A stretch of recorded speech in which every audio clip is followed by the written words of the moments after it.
Welcome aboard, everyone, and who shall watch this video to the Philippines Evangelical Theological Seminary. Today, we will deal with the important course, Church History and Doctrines 1, a 3-unit course, and some interesting topics. Struggle of Christianity against Islam, and then there's that decline of civil authority, and then the rise of ecclesiastical authority, and then there's also this uh, the papal authority would also decline, and then there's this prominence of civil authority again through the emperor. Before that, we'll open this with a prayer. Our loving God, we are so grateful for this opportunity again to seek your wisdom upon these teachings. And it's very interesting, Lord, to articulate this in our ministry, especially in our day-to-day activity, and kindly inspire us, oh God, to always integrate these learnings as we allow your church to grow in quantity and quality. Inspire us through your Holy Spirit. Only in the sweetest name of Jesus we pray. Amen. So the first topic will be struggle of Christianity against Islam. Struggle of Christianity against Islam. As you will notice, religions in the world would really depend on the context. You know, the context is contingent to the place. Like Arabia, well, it includes the whole Middle East. People are Arabs, you know. So Saudi Arabia is like Rome, that's the seat, especially in Mecca. No, and then Iran, Iraq, there is also Syria, Libya, and there are parts of North Africa. There are some Islam in there. Now, Islam wasn't an old religion, you know, but it was a later part after Christ. Now, Islam or Mohammedanism had to go beyond their bounds in order for the religion to grow. So they use their political power and religious authority. So they need to conquer lands and people. So the conquest of places and people, and then while they invaded places and people, they introduced Islam, of course, just like Christianity. When Christians in Europe came to the New World or the Americas, they introduced, of course, Christian faith, or what we call evangelical faith. Now, Islam had a driving force. Their driving force was Muhammad, who lived 570 to 632.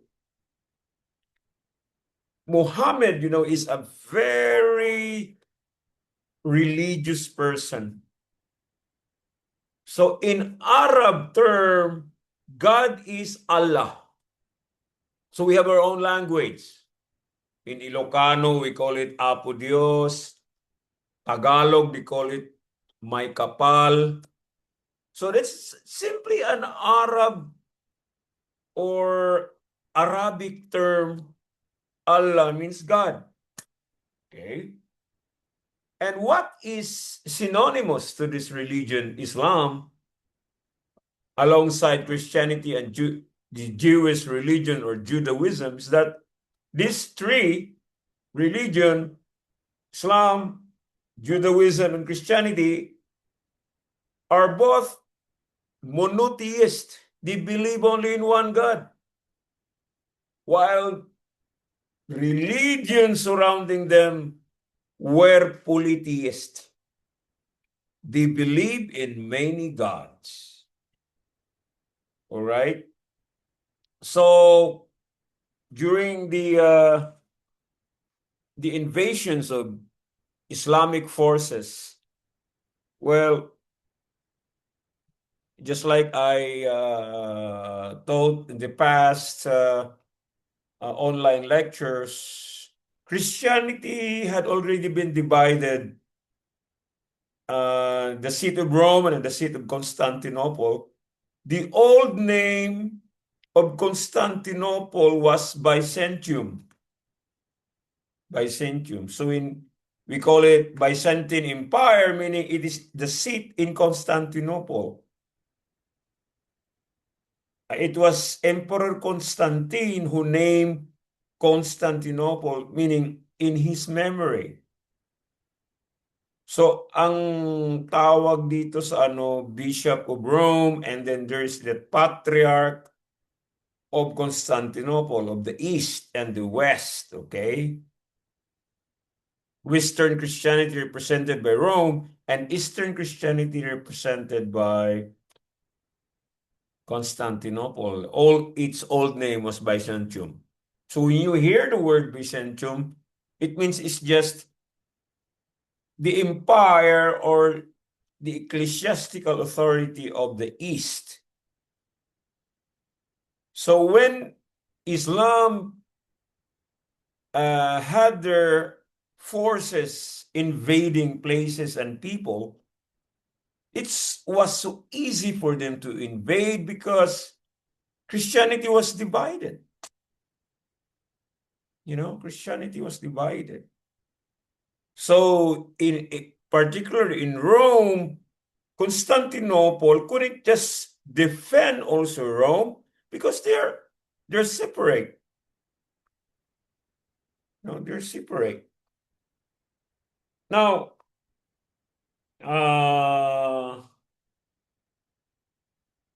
one of the intention of Islam is to get rid of polytheism, the belief of many gods. They hated that. So they introduced monotheism, believe only in one God. So that was the very advantage. Just like we are both the same, that we believe in one God, So we don't even think of a God that there is a God of war, God of the mountains. There's so many gods.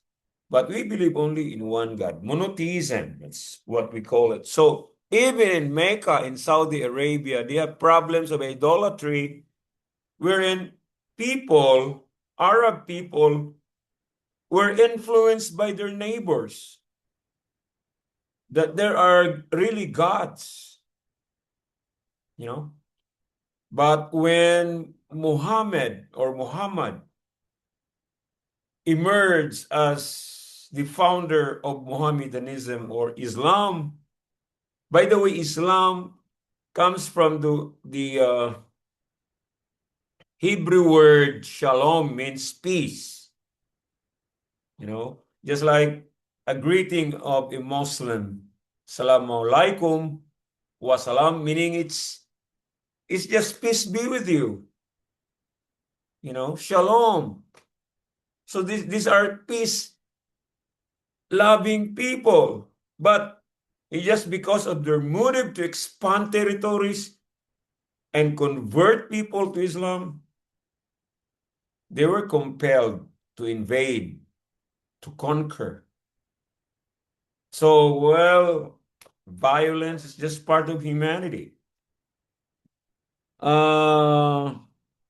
When Muhammad died in 632, he had a very great successor by the name of Abu Bakr. You know, Abu Bakr, who lived 572 to 634. Mapansin nyo, 2 taon lang siya nag-reign. But Abu Bakr had expanded the uh, the Islam into many places and people.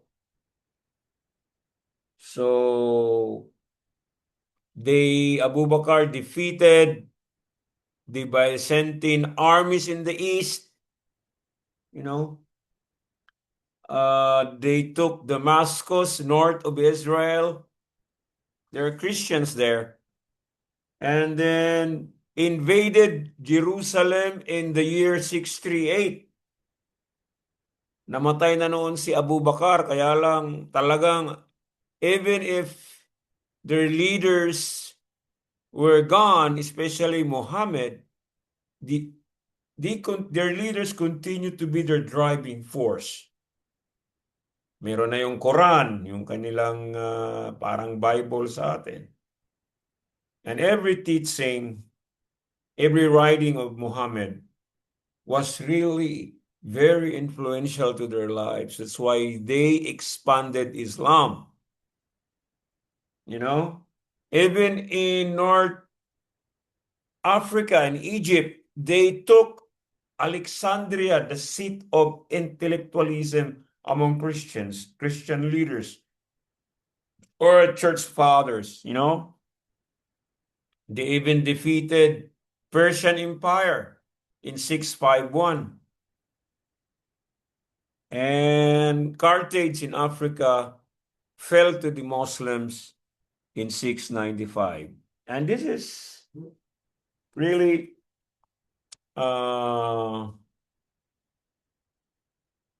very interesting that, you know, Iberian Peninsula in Europe, you know, Muslim invasion of Iberian Peninsula.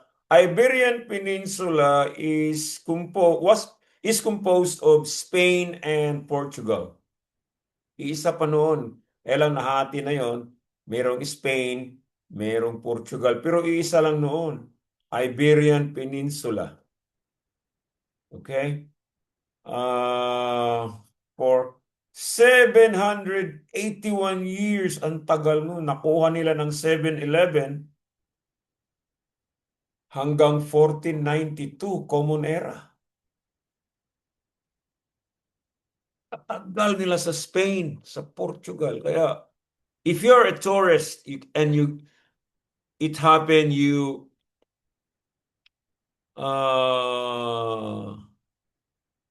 have seen Spain or Portugal, makita mo yung maraming mga doon, mga statues na Muslim, mga relics. Kasi 781 years, that's unimaginable. That's very long. Na-invade ka ng But fortunately, Spain and Portugal, until today, kukunti lang ang Muslims doon. So malakas talaga ang Spain. Di ba ang Spain ang nag-invade sa atin at naging mga Kristiyano tayo? Kaya lang Roman Christian tayo. Because Spain is under Rome.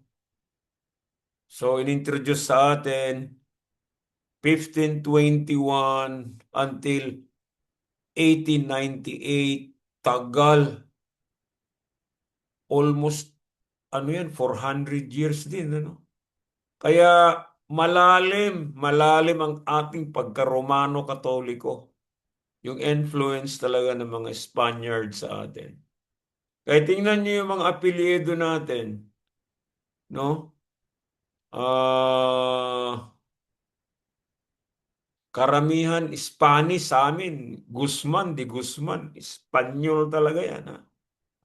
No? Dahil sa pag-invade, pag-occupy for almost 400 years. And my ancestors were fanatics of their religion, in Roman Catholicism.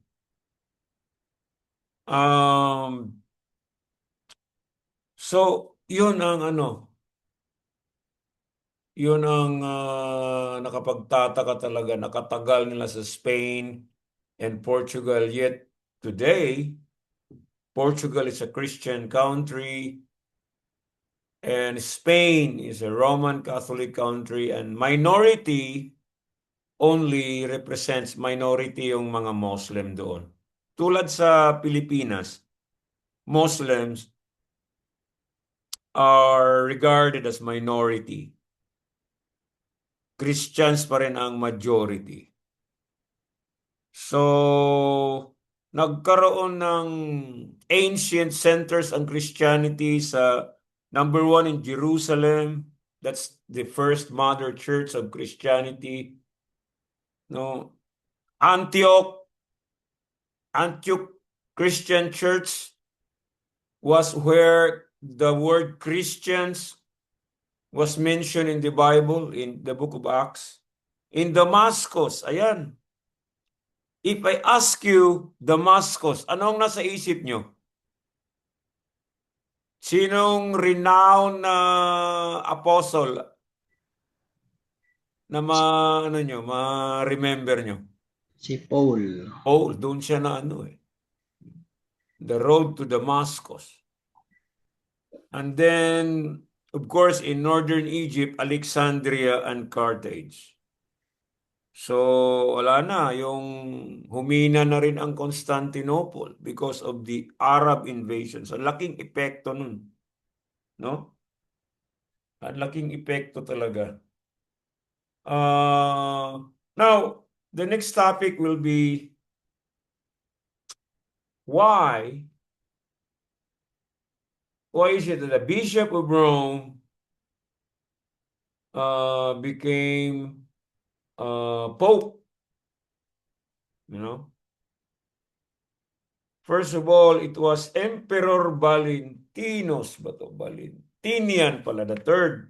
Emperor Valentinian the third ordered all bishops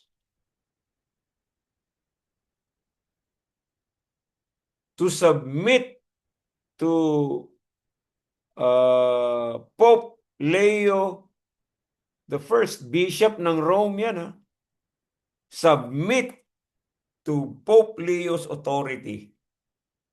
The first pope, the first pope sa Roman Church is Pope Leo the first. Basta merong the first yan, it is synonymous to saying Leo the Great. Okay? Pag first ang nakalagay dyan, actually, pwede rin siyang tawaging the Great. Charles the Great yan. Gregory the First. Ibig sabihin ng the first is the Great. Constantine the First, Constantine the Great. No? The first Christian emperor. Pero itong si Pope Leo the First, siyang first pope, pero bishop pa siya ng Rome. And tingnan niyo yung power ng Emperor Valentinian III. Pinasubmit niya lahat ng bishop sa Western Christianity to submit to the authority of the Bishop of Rome. And that's the beginning of papacy. Tinawag na siyang Pope. Ang Pope lang naman sa atin ay Papa, Father. Ganun lang yun Pope means Papa. Kaya pili mong tawagin ng daddy mo o tatay mo ng Pope. Papa lang palang tawag. Meaning ng Pope So, There, Leo the First, ang authority niya talaga, submit lahat ng mga bishops. So, all the bishops except the Bishop of Rome were already subordinate. Kaya superior na yung inferior na yung mga bishop sa Bishop of Rome. Okay? Bishop of Rome. Now, ito, collapse of civil authority.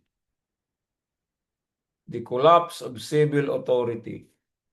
The Bishop of Rome became Pope eventually. Why? Yun. To answer the question, why the Bishop of Rome became Pope? Dahil, di ba, ang invasion of the Muslims, nakuha nila ang target talaga ng mga yung munang armies ng emperor o meron bang civil authority diyan sa lugar na yan. Mahirap nilang talunin ang Rome dahil sa Pope. Dahil sa Bishop of Rome, hindi nila matalo-talo kasi ang Bishop of Rome ay may sarili siyang army. Well-trained. Diyan sa Rome ang mga gifted talaga sa armaments. And kaya nag-collapse ang civil authority. When we see civil authority, yun ang gobyerno.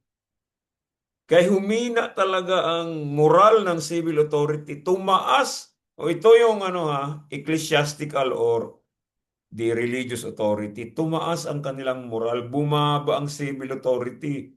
So meaning kung bababa dito ang civil authority, mag-collapse yan. Ito ang mananaig sa leadership. No?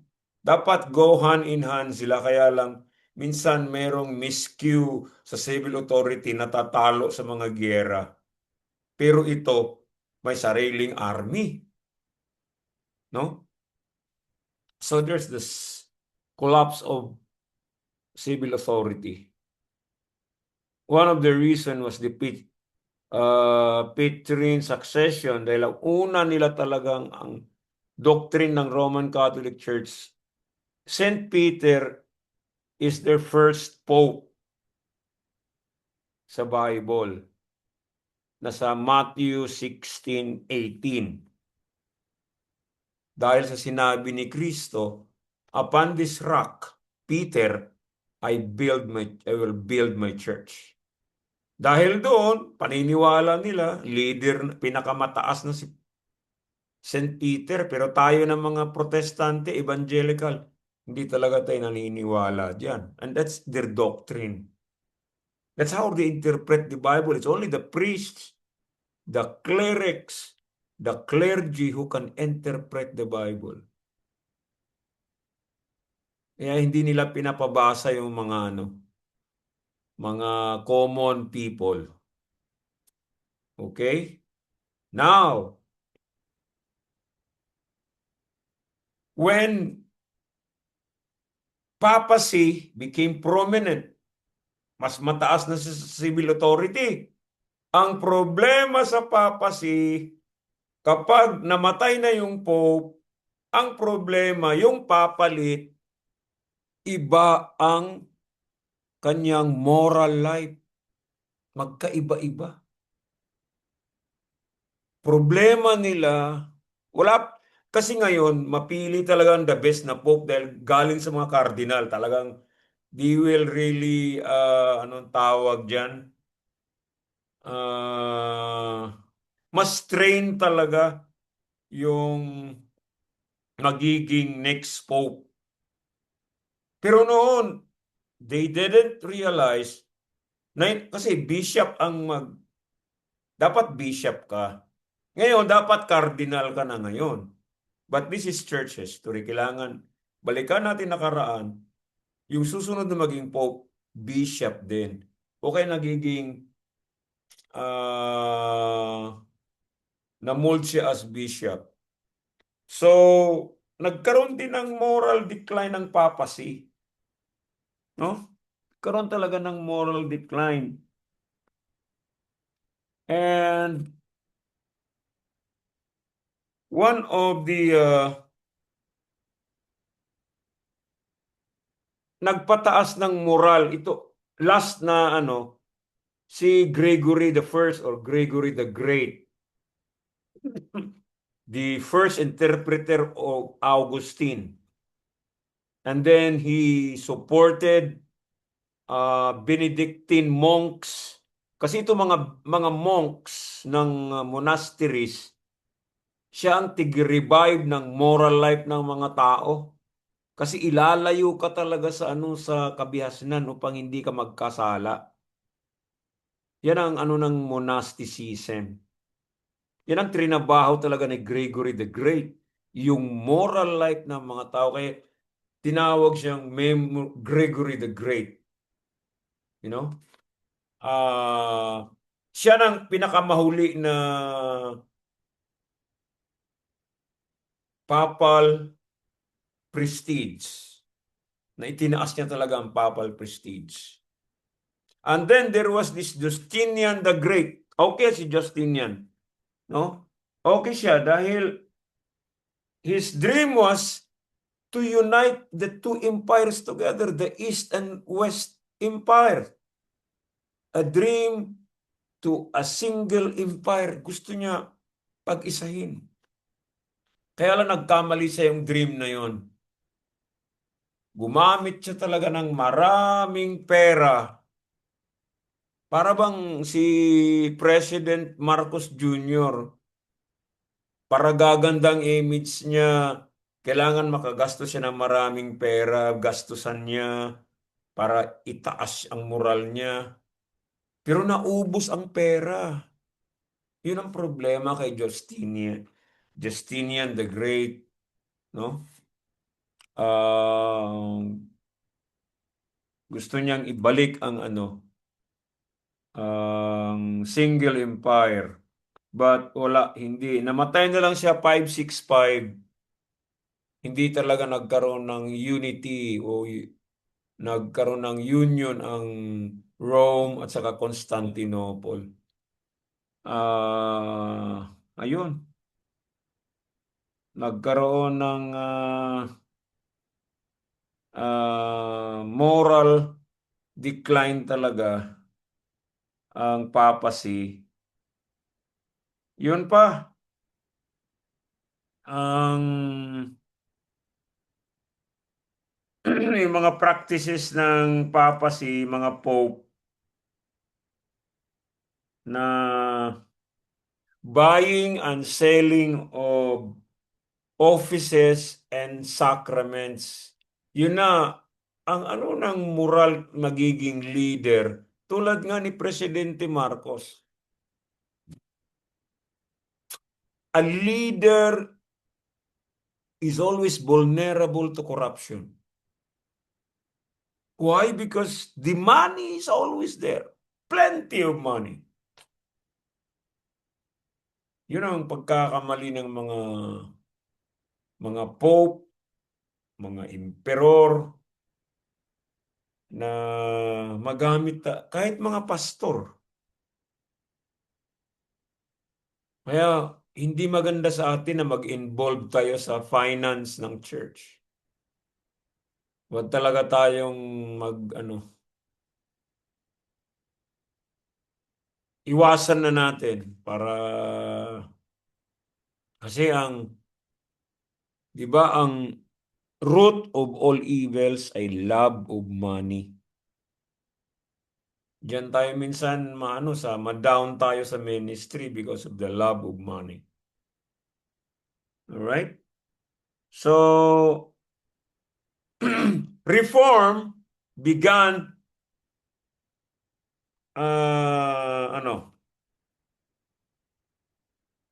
reform began by the revival of monasticism. We already took this monasticism. All right? And this revival was very effective. One time, karami na masyadong mga monasteries. If you have a monastery, papasok ang mga common tao roon na maging monk. The intention is to, to increase their moral life, to avoid temptation talaga. Kalaban talaga ng tao magkasala. So, minsan ang isang pari na mahilig ng babae, minsan i-transfer nila sa monastery, monk. Hindi ka makakita na ng babae. Maniwala kayo. Epektibo yun. No? Na may sakit ka sa babae, gawin kang monk. Doon ka lang sa monastery. Panay lalaki ron. So, ganun yun. Reform began in monasteries. And one of the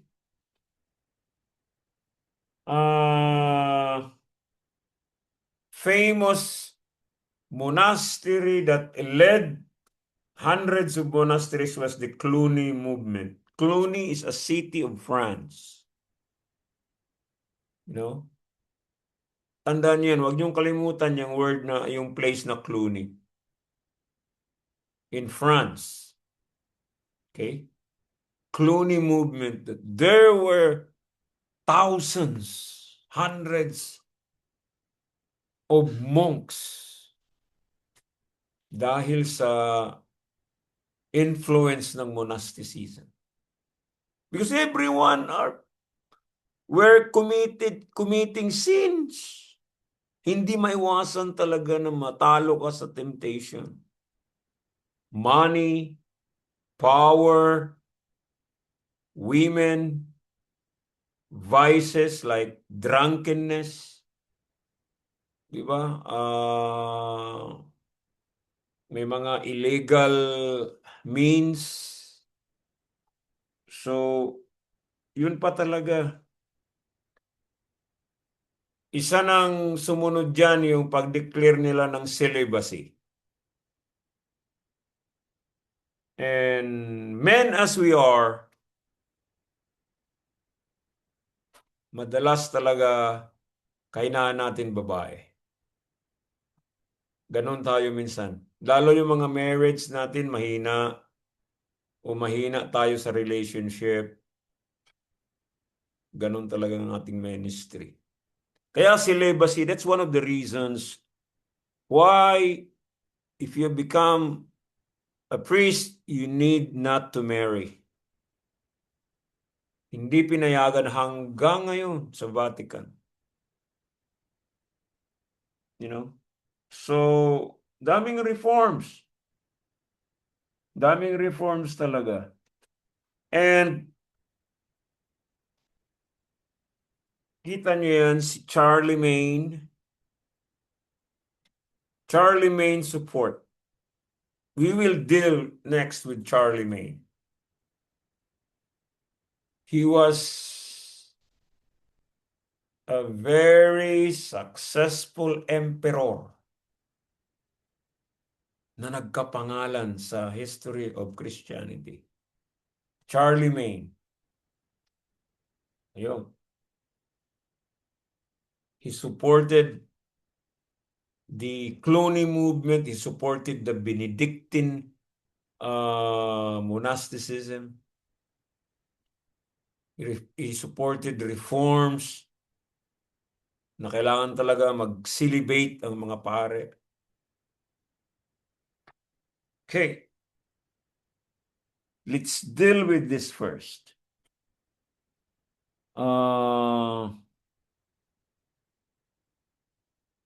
Pag 12th century, so kung 12th century, that's 1100 na, Common Era. More than 500 monasteries existed in European society. Kadami. Kadami talaga. And I believe that when you have this moral problem, personal moral problem, sometimes you need a spirit. It is not sometimes pala. We must engage in spiritual retreat. We should be alone. We need to be alone. Exactly like a monk. Kasi lagi tayo nagkakasala eh. Ganun ang problema na magpastor, magpare.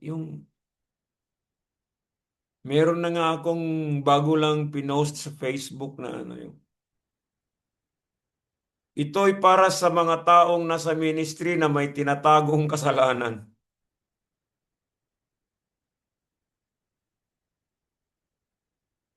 Ganyan ako noon. I was that before. And my ministry was never, ever been successful. I was already a pastor, yet I'm doing hidden sins.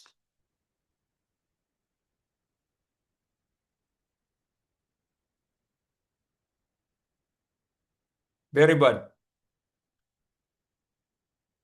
We're wasting time. What is very important for God is kairos. Now is the time to repent and be renewed by God. Why is it that we persist or we linger to continue pastoring or serving as a priest, while at the same time we are doing bad things in secret? Mind you, in secret. May secret na karelasyon. Bawal naman.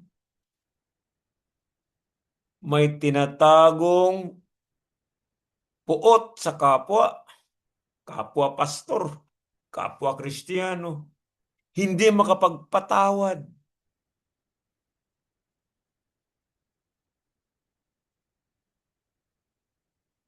May tinatagong bisyo. Let me ask Pastor Jonady, well known po sa amin na mga Methodist ang UCCP na ang pangalan ninyo na UCCP, yung una pong two characters, UC, yan po ay maraming pastor sa UCCP na bisyo. UC. Totoo Yes. po yan? Pati bishop, may Opo. nag-UC. Opo. Sa Oo. UTS noon, kaya nga Minsan, UCCP, di ba? sige, separate. Kaya ang maganda Separate lang sila sa... ng lugar, then doon Oh, sila gasig. may kilala ka, Pastor Jonathan, na bishop, nag-UUC. Opo. O nakaraan, o Meron. kasalukuyan. Mga nakaraan. Tama. Ako rin. Dito nga sa Mindanao, may mga... Lalo isang country minister, marami. Kasi, usually, nag-country minister sila before sila That's bishop. right, that's So, right. nadala pa nila yung ano. Ang maganda lang sa inyo, Pastor Jonathan, hindi nyo tinatago eh. Lantaran, hayagan, hindi... ang mga sa Opo. Methodist, nag-UUC pero nagtatago. Anong mas maganda? Yung nag-UUC na lantaran o yung nag-UUC na bakit ka nakatago? Mas guilty yun eh, yung tatago na Nung pumasok ako sa seminary, may bisyo talaga ako. Pero nung sa seminary na ako, nabago ko yun kasi ako mismo sa personal kong sarili. Para kung nakipag, conversation sa mga mga iba-ibang tao, pastor. Right. Maganda yung aking feeling, yung parang hininga ko, yung damit ko, parang naamoy ko. Doon ako nagkaroon ng, na-realize ko na yung first year pa lang ako, talagang first semester pa lang ako. After kumain, pumunta ako sa kusina, sigarilyo ako. Ano, Kasama ko no? si Pastor Mario noon, naging kabat, nagkaano kami dyan eh. Doon kami kakilala dyan sa seminary, si Pastor Talaga, no? Mario. What a spiritual journey. Kahit ako rin, nung pastor na ako, may bisyo pa ako. Ganun naman talaga ang buhay. Wala tayo sa langit. Talaga itong mundong ito ay parang hospital talaga ang ministry na dyan tayo nakaranas ng healing sa ating mga sakit. No? Yes, Well, yes. I was able to witness an ordination. Ang ganda kasi ng ordination ng UCCP. Ginagawa sa local church ng pastor. Darating ang bishop, mga conference ministers, mga pastors from the conference, laiko, ang daming mga bisita. Tapos yung bishop talaga mag-ordain. Pero sa local church, hindi gagawin niya sa convention or ano. Mati pagkatapos ng ordination, kainan na. Nako, nag-separate na yung mga bishop, mga conference minister, pati yung naordinahan, nag-UUC na. Oh. Pero nandun ang mga common members ng church. Sabi ko, ba okay ay, okay to ah. Natanggap yun noon, tanggap. Pero meron ng backlash yata na parang hindi na maganda kasi nakakasira na sa kalusugan, hindi sila modelo, ganyan. So, controversial na rin. Pero sa United Methodist, sa Methodist talaga, hindi pinapayagan ng magsigarilyo na pastor. Hindi pinapayagan ng okay lang mag-inom, yung naglalasing talagang magtago ka talaga pag ano. Kaya dyan sa UTS talagang merong nagtatago dyan ha. Oh, yes, yes. Ganon. So, believe me, monasticism during this time had become relevant to the lives of priests, to the lives of bishops, to the lives of those who are serving the Lord in the ministry, because you need to deny yourself, be a monk. Pagkatapos, pag kaya mo na, alis ka naman ang pagka-monk, mag-serve ka na naman as priest, baba ka naman sa mga tao, mas matatag ka na dapat ngayon. Just like Jesus who did a 40-day, 40-night prayer fasting before starting a ministry. Yun ang kailangan natin. We need to be sober, we need to be serious, sincere, na walang halo talaga na in order for us to be really successful and be chosen. Kasi many are called but few are chosen. Maganda yung mapili rin tayo ng Diyos. Okay? Now, one of the uh, one of the emperors who became so deeply spiritual made a very sabi ko na nga superfluous reform, yung sobra-sobra ng reform na ginawa niya simbahan. It was Charlemagne. This is the beginning of the Holy Roman Empire.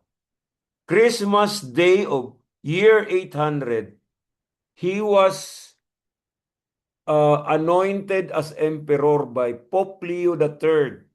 Christmas Day, December 25, 800. I-take note nyo talaga yan sa notebook ninyo. the beginning of Holy Roman Empire. Na yung emperor, nag-ugaling parang pope. This was, kaya tinawag siya na Charles the Great, Charles the First, Charlemagne. Minsan tinawag yung kanyang empire na Carolingian Empire, no? Carolingian Empire. Yung totoo niyang pangalan, isulat nyo, Carolus Magnus. Kaya tinawag siya na Charlemagne. Isa sa pinakamagandang pangalan talaga, Charlemagne. O Charles the Great. Mas gusto niya, pinili niya ang Charlemagne eh. He was not a pope. He was an emperor. Sinuportahan niya talaga ang monasticism. Kailangan walang magkakasala na mga pari, mga bishop. Maging sincero tayo. Huwag tayong pakita natin we are models to the common people. So we'll stick to this Holy Roman Empire. Okay? Let's study this. Holy Roman Empire. Sandali. Give me a minute. Meron akong notes.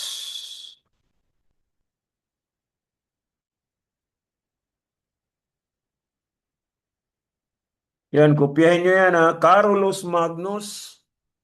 Marami siyang pangalan.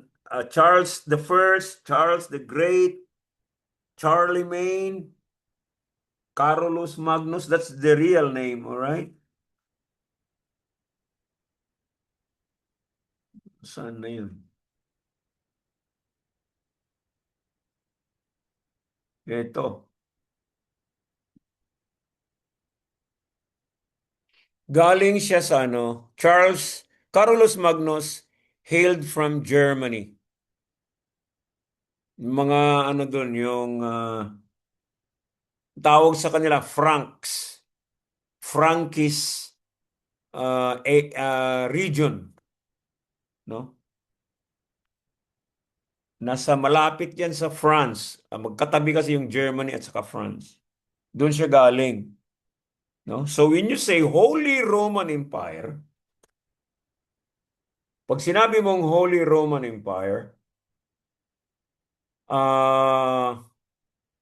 yan ay pinag-isa ang empire at saka ang ecclesiastical authority na iisa. Hindi na magkahiwalay. Parang wala nang separation of church and state. Pinag-isa na yan. Yung empire, holy na, kaya may holy siya. So that's it. As simple as to explain Holy Roman Empire, okay? And it was Charlemagne who did it. He nailed it. Lahat, pati mga bata, si Charlemagne, pinaturuan niya ng Bible yan. No?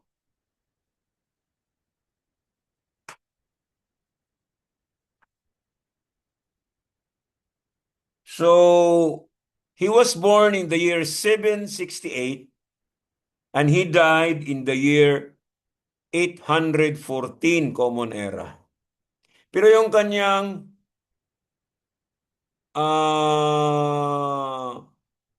investiture ang tawag dun, yung i-install ka na emperor. Ano yun?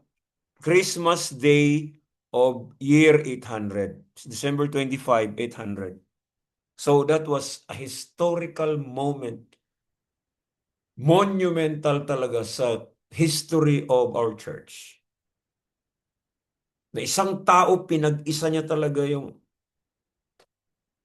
naniniwala ang mga tao sa kanya. Yun ang maganda. Why? Because he was a model, just like Jesus Christ.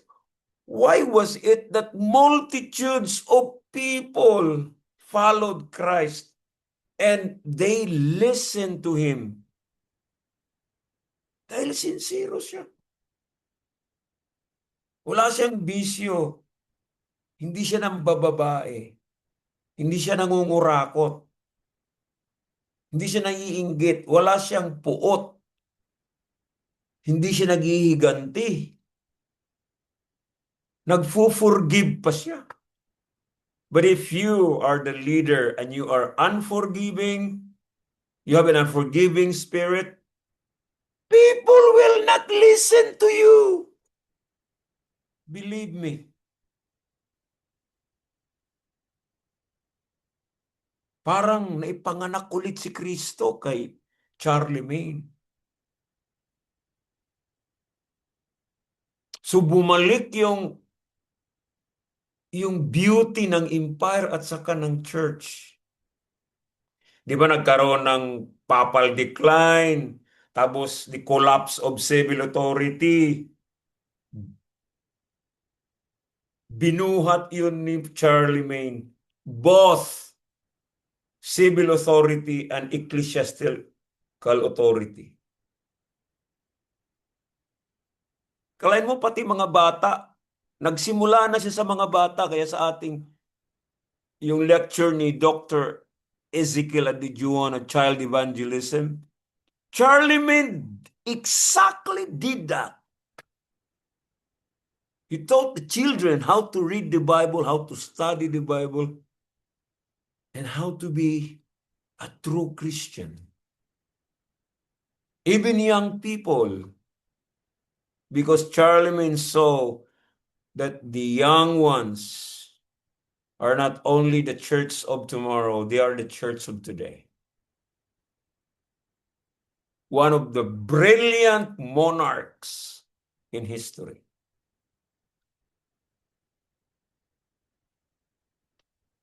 Tapos, pinagpala pa siya lahat ng mga invaders, mga Arabs, mga barbarians. Talo lahat yan. Talo lahat. Wala maka-invade sa Holy Roman Empire. Tulad ba ni Moses noon, pag itaas niyang kamay niya, di ba, nananalo sila sa giyera. Pag ibaba niya yon, the meaning of that, collapse ang moral mo. Talo ka na naman sa giyera. Hindi ka ma-bless. And Emperor Constantine, dream of that symbol of Christ. Linagay niya sa mga shield, mga sword, mga breastplate, mga helmet, at nanalo sa giyera. They're blessed. That's the reason why in our ministry class, the more we are sincere, honest to God, we become successful ministers of the vineyard. Natutunan ko na yan talaga. Noon, naglilingkod ako na may tinatagong kasalanan. Walang growth ang church. Natatanggalan pa ng miyembro. Stagnant. Dry. Brown out ang pananampalataya. So, another consequence, a good consequence of this man, Charlie May, was the stability of their economy. Well, agrarian economy noon, yung nagtatanim, ganyan. Wala pa mga industries, darating pa tayo dyan. Agrarian pa noon, yung talagang taniman, ganun. So, stable. Stable. Kaya sa mga hindi seryoso sa ministry, wala, deficit ang mga budget. Hindi na naswisweldohan, kulang na. Di ba? So tinalo niya pati yung mga invaders na mga Muslims. Mga Lombards, Bavarians, mga Saxons, pagan Saxons, the Humes and Vandals, lahat ng mga barbarians. Tinalo ni Charlie May yan. Okay? Karoon siya ng unified central administration. Grabe ang respeto ng mga tao sa kanya talaga. Ilang taon lang siya? 14 years in the reign, pero dami niyang nagawa. So the church and state mutually support each other. Dito mo makikita ang parang paradise, heaven talaga. Usually ngayon, away na. State and church, hindi talaga magkasundo. Kailangan lang ng anointed leader. God's chosen talaga. Never in history can you find Charlemagne anymore. Wala nang sumunod na ganun. He was recognized as the Holy Roman Emperor. Siya lang. Lahat na yan, Roman Emperor, hindi holy. No? Hindi na siya nagdedepende sa Byzantium Empire sa East. No, nagdedepende sila eh. Dahil nandun nga ang seat ng patriarch, malakas pa noon ang Constantinople. So ang Pope noon ay si Pope Leo III. Submissive din siya kay Charlemagne. Talagang sila, cooperative. Walang away. Minsan magka-disagree pero they agreed on their disagreement. And that's a fact. They become friends. Magandang relasyon. At saka yung mga barbarians, ang ginawa pa ni pag natalo na sa gera yung mga barbarians, yung mga invaders, Christianize niya talaga. Ini-evangelize niya. Hindi enemy nila ang tingin mo. Evangelize mo rin. Alright? So, one more thing, he appreciated the theology of Augustine. And you know the theology of Augustine? By grace, through faith ang salvation.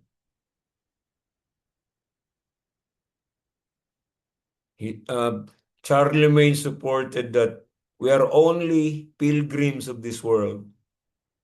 We are only passing through, and our real place is the heavenly city.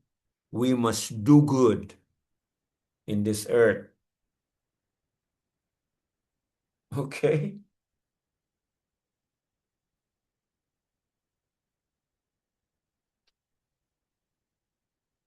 So, ayun, ang ganda pa ng love your enemies. Love your enemies. Parang early Christian, ha? So, there was also a program of religious and moral renewal ni Charlemagne. Isulat nyo yan. Religious and moral renewal program.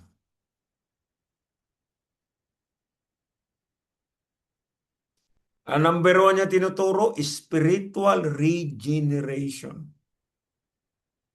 Standard of Christ, how to become a Christian. Kabaliktaran sa nangyari kay Augustine, si Constantine. Bigla ka na lang dineclare na Kristiyano kahit walang spiritual regeneration. Ha? Kaya kailangan niya talaga truly Christian community.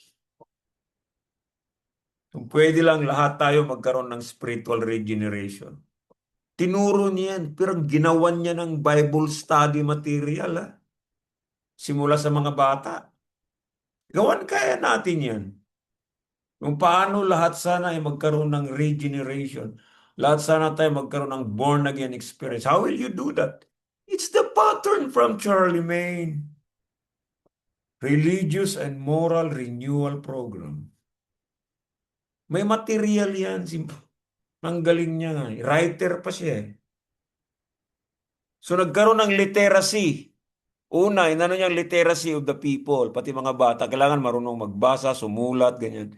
Literacy yan eh. Otherwise, hindi ka makaturo pag illiterate ang mga members mo. They need to understand also, not just to read and write. They need to understand. Use your common sense. Coconut shell. All right? So establish schools. Wow, what an extravagant performance in the Holy Roman Empire, establishment of schools. Hindi lang school, schools in the whole empire. Libraries for teaching and preaching. We really dream that our pets, our Philippines Evangelical Theological Seminary, especially here in Kidapawan, we can make a central library. Pwede kayong bumisita rito. Meron na akong small library dito sa bahay ko. Gawin natin ito na na center of our seminary, no? Yung vernacular, yung gamit na language, hindi na predominantly Latin, no? Itinuro niya rin kasi ang Latin para lang yan sa mga edukadong pare, mga edukadong bishop o mga leader ng religious institution. Latin, hindi naiintindihan niya ng common tao. Charlemagne involved the native language of people. And he had a missionary. His name was Boniface. Ano ko muna itong pangalan. Importante ito si Boniface sa ano na naman natin ito. Si Boniface. Ayan. Boniface was one of his effective missionaries.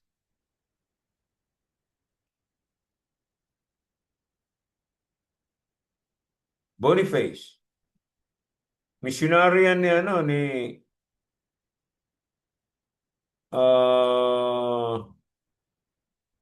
Charlemagne. Kailangan talaga ng missionary.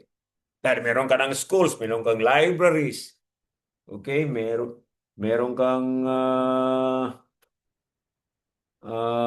throughout the empire talaga.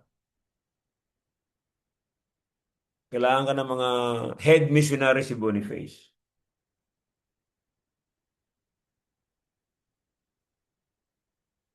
Lahat ng values maskin using all the values, even the ancient principles of teachings sa early Christians, binalik. Tawag dyan, Renaissance. Binalik yung mga old teachings. Kasi kailangan yung back to basic. Tulad yan, spiritual regeneration, hindi na tinuturo. Nakaw. Kawawa ang Christian religion. Pag hindi mo tinuro yan, ako, problema sa loob ng simbahan, wala nang born again na tao yan. Okay?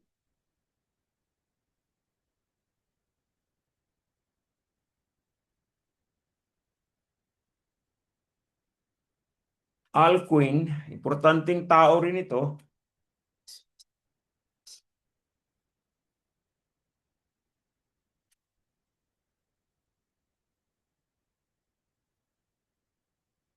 Yan, Alcuin.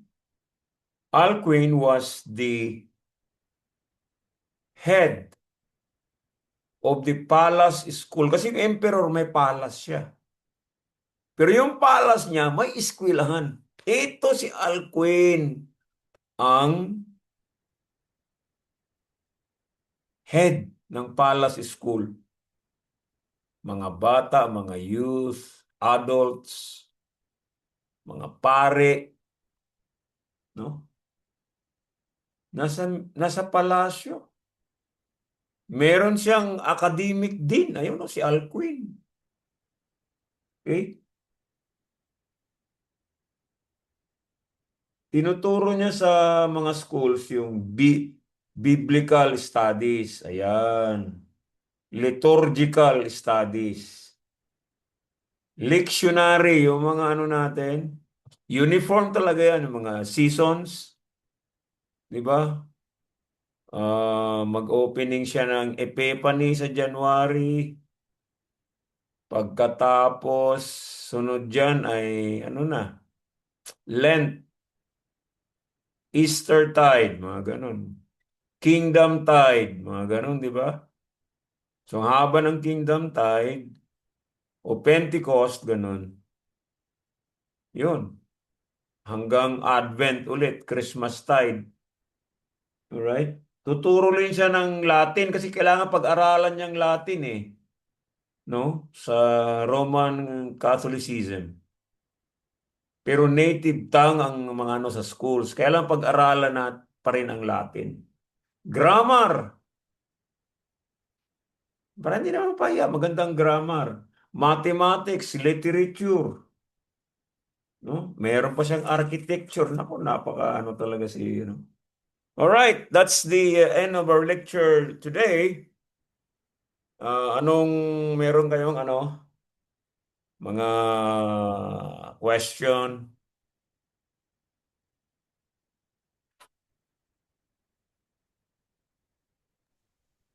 Do you have questions? Clarification? Napaka-interesting yung ating ngayon, topic na makukuha natin kay Charlie May is the Alin, sincerity. Okay, Pastor Noel, yes. meron pa akong gustong i-clarify, no? Oo, sige. Pag sinabing papacy, the moral life, ito ba yung, kasi yung kanina yung yung mga papacy, ano ito nga, sa Agustinian, ito isa pa, yung sa, Justinian, si Leo the First, tapos yung yung Gregory sa the pa, First, oh. ito yung may mga dinadala silang, sabi nga, meron silang dinadalang talagang, anong tawag ito, yung strong, talaga na, ito yung dapat Correct. nilang push, mga pinupush, lalo na yung tinatawag na monasticism, yung dala-dala ni yun ang viral na na talagang, kaya nagkaroon ng celibacy. Ang Oh, laki ng, yung abot sa mga clergy. hmm. So, sa ngayong panahon, dahil yung mga Pope ngayon, Pope Francis, late Pope Francis, Pope Benedict, Oh, then this present Pope ngayon ng Roman Catholic, meron silang dinadalang tinatawag na moral life. Ito ba yung tinatawag moral life? Yung parang bang sinabi lang, kasi ang si Pope Francis kilala sa for the poor, care for the poor. Oo, sabi nga, yung siya sa talagang parang tingin sa kanya napaka niya sa mga mahirap. oh. Ito si Benedict, napaka-conservative. Yan, conservative. Kaya merong time na siya ay umatras sa pagiging papasi, pagiging pope, nagbitaw eh. Kasi hindi niya kayanan yung struggle ng Roman Catholic yung tungkol nga sa binabatong mga nagpakasal na mga may kinasal, may nagpasal mga pare, may kinasal, mga gatong mga same-sex marriage. So pagdating mga Kipopleo, may daldala naman siyang moral life na ang taas ng Tama. kanyang push. Ang binabato na ngayon yung mga rosary. Rosary, prayer to Mary, mga ganun. Yes, oo. Yung meron siyang yung word na maraming nagkaroon sa kanyang yung mga kakaparian, maraming alam mo, yung bang Lalo nagkaroon yung ng mga conservative na talagang yes, Roman Catholic bakit na fanaticism, bakit niya pinaano niya. Gano'n. Ito ba yung tinatawag na ano yung impact? Kasi within Roman Catholic, may impact yun eh. Na para bang instead na isa sila sa doctrine, parang yung tinatawag na may kanya-kanya silang dinadala na ibang ito yung Siya pagiging sa in my naka-create ng term, controversy. yes, in my term, nababago yung ng ibang mga alam mo, mga pure Roman Catholic talaga mga nababago pat ganun. Parang nagkakaroon na sila ng nagkakaroon ng schism, parang nagkakaroon ng planning. So, lalo yung sabi ni Popleo, bubuhay ba, liligtas ba kayo ng rosaryo nyo? Ulit. Yung, ano, yung mga ano eh. Kung saan, ito yung nagiging impact tuloy dyan na kung nung panahon, pinupos talaga niya yung monasticism, yung pagiging ng pare, pero ngayon iba na, doctrines na pinag-uusapan. Mhm. Doctrines That's na eh. that's a very interesting point na brinote out mo. Uh, you know what? Just like this, small Christian communities, de mga Mhm. nagba-Bible study na sila, ganun. Nagkakaroon na rin ng mga renewal movement. Actually, these practices in these modern times ay pinangunahan yan talaga ng mga pope. Ang lakas kasi ng impact ng pope dahil yung number one is respect. Nanalo siya eh. Mhm. Meron siyang binabat in. He has to Mhm. butt in something Majority. to improve the church.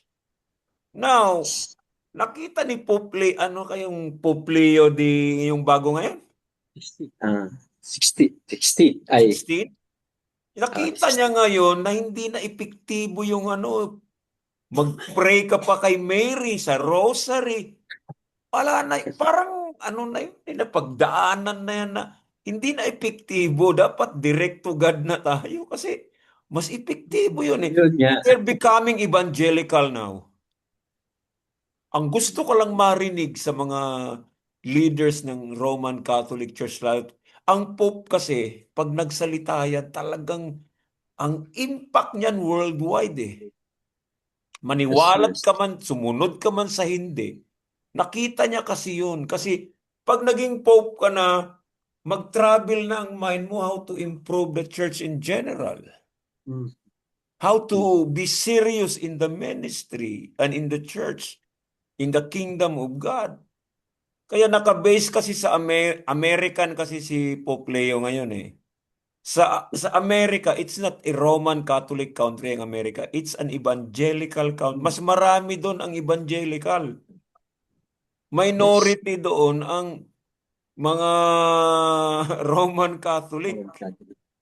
Karamihan doon, lalo na sa Northeast. Ayan, meron lang sa Maryland, ganun na ano ng Roman Catholic. Pero evangelical. Kadalasan nga ng mga presidente, evangelical eh. Mm, No, so,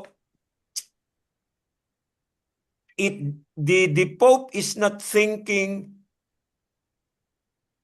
or what we say, he has no intention to divide the church. yeah. Every Pope has to improve the church spiritually. Mm, mm, Hindi, ayaw niya maging secular ang church talaga. Sabi nga ni Kristo, Peter, you are Satan, get away from me. Lagi mong iniisip ang mundo. Yun eh, ayaw ng mga pope yan na lagi lang makamundo ang iniisip. Di ba? Yun ang yeah. inaano ng isang shepherd. Ang pope kasi shepherd yan. Kailangan dito ang mga tupa, huwag sa distraction dadaan. Dito tayo. So na-realize niya ngayon yung praying to Mary and Mm. using the rosary is less Rosary. significant na. Pinag-iiwanan na tayo ng panahon. Wala naman yan sa Bible. Yun ang maganda sa akin ngayon na turo. Sana hindi na sila magturo ang Roman Catholic nang wala sa Bible. unti-unti na sana yan na mawala. Lalo yung purgatory na yan, darating ang Yeah. panahon, Pastor Jonedy, meron na namang Yeah. isang pope. Uh-huh. Sasabihin niya na ng purgatory wala sa Bible. Hinihintay ko yun eh. Yes, oo. Di ba? Wala, wala, wala. Eh, hindi kasi pag pinakiraman nila yung ganong word naman na doctrine, yung mga charitable, yung mga matulungin, Hmm. eh, yeah, maapektuhan yung financial, alam mo na, Tama, financial, financial kasi uh, yan, purgatory na yan, nasa 16th century Reformation, po. yung buying indulgences, para yung mga namatay na, doon muna sa purgatory, hindi talaga sa hell para may pag-asa pa. Pero wala yan Pa-pray. sa Bible eh. Ipipray mo muna kasi may pera to eh. Sige, May pray mo. pera kasi. Kaya, Diyan nga naipatayo yung ano eh, yung St. Peter Basilica sa Vatican City. The largest cathedral in the world, yung St. Peter's Basilica. Galing yan sa sale ng indulgences para sa purgatory. Kalain mo yan. Ngayon, bakit na-elect si Pope Leo? Dahil nakita ng mga cardinals na ito ang leader na maging shepherd to lead us in the right way. may meron na, may ideas, may theological silang insight sa kanya. Oo, kaya nga Pinupush niya. ito namang pati si Pope John Paul II din talagang open-minded yun, di ba? Medyo ang conservative lang nun si Pope Benedict. Pero Mm. sandali lang siya nag-green, di ba? Yes, yes. Tapos sinong sumunod kay Pope Benedict? Nag-resign yun eh. Besides, John Paul. Ay, the, siya Si Francis na yata, no? po, that's the Francis. Francis na rin. Pope Benedict, Francis na. Si Si Francisco Francis, Franco. isang galing sa Latin America na talagang revolutionary ang isip. Talagang pang-common tao yun na na Common tao. Pope. Yung mga lost, least, saka last na mga Siya. ang gaganda ng kanilang iba-iba yung kanilang mga but they're really trying, their intention is to shepherd the church, the whole church into the right direction. At Yes. unti-unti na, tulad niyan, wala naman sa Bible yung praying to Mary, using the rosary. Saan ka makakita ng ganyan? Mm. Unti-unti nila. So I be expecting another pope will tell us, purgatory is not in the Bible, di ba? Yan ang tinamaan talaga yan ni Martin Luther. Martin Luther was a Roman Catholic priest who just wanted to renew the church from within. Pero hindi nila matanggap, kaya lumabas na siya. But he Yes, wanted to reform the church from within. Ayaw niyang ma-divide. That's the intention of Martin Luther. He was a priest, a Roman Catholic priest. Augustinian monk, o di monasticism pa si Martin Luther. Serious talaga siya, di ba? Yung mga monk, serious yan. Bawal sa kanila mga bisyo, bawal mambabae, bawal magkurakot, ganun ang. Kaya nga, they excluded themselves from kabihasnan. Yung maraming mga tukso. Ayaw nila yun eh. So, that's it. Ang moral talaga na lesson na nakuha natin today in our lecture is, being in the ministry, we need to be sincere, to be honest to God. Bakit tayo magtatago ng ating mga ginagawang hindi maganda? Hindi tayo successful kung ganun. Sana ganun lahat ng mga ministers of the gospel. Lahat naman tayo may skeleton in the closet, may tinatago talaga tayo. Pero let's overcome it. Let's no longer waste time doing it again and again. Time to repent and be renewed by God para yung ministry natin ay maging chosen one talaga tayo ng Panginoon. Though hindi tayo magsasabi chosen tayo ng Diyos lang ang may alam dyan. O, Pastor Sam, may ano ka rin, tanong. Tanong ka sa mga Santo Ah, Papa, ganyan. Mga mongkadista. About ani sa kuan sa papasi sa Roman Catholic, Hmm. daghan sila og kang marami silang mga anong rank sa kanilang mga leaders, di ba? Mula sa sa pari, sa obispo, cardinal, Bispo, cardinal, gano'n. Tapos pope. opo. So, ano ang nila yung pagkakaiba sa sa kanilang mga mga tungkulin nila. Ang isang bishop, meron siyang diocese.